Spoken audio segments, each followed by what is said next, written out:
Et donc, je vais vous demander de vous prêter à cet exercice pas si simple, mais de nous résumer en 1 minute chacun quels sont les principaux points à retenir si on veut vraiment passer à l'échelle dans l'IA générative en entreprise.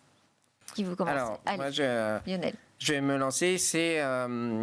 Ça peut être résumé avec l'operating model. Je pense que dans une grande entreprise, en tout cas ce qui me concerne, c'est cette approche hybride où on va bénéficier d'outils génériques transverses qui vont être définis par le groupe, par l'équipe centrale qui est dédiée à l'IA, à la data, etc.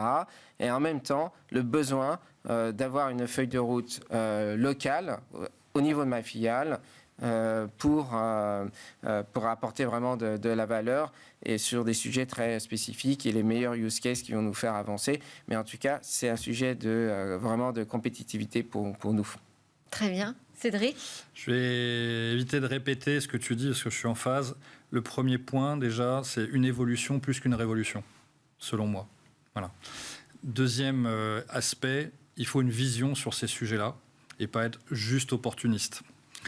Le troisième point, quand on a une vision, il faut la partager, il faut former, il faut éduquer et ne pas faire peur, voir l'opportunité avant de voir le risque. Parce que le risque, c'est surtout de jamais saisir l'opportunité.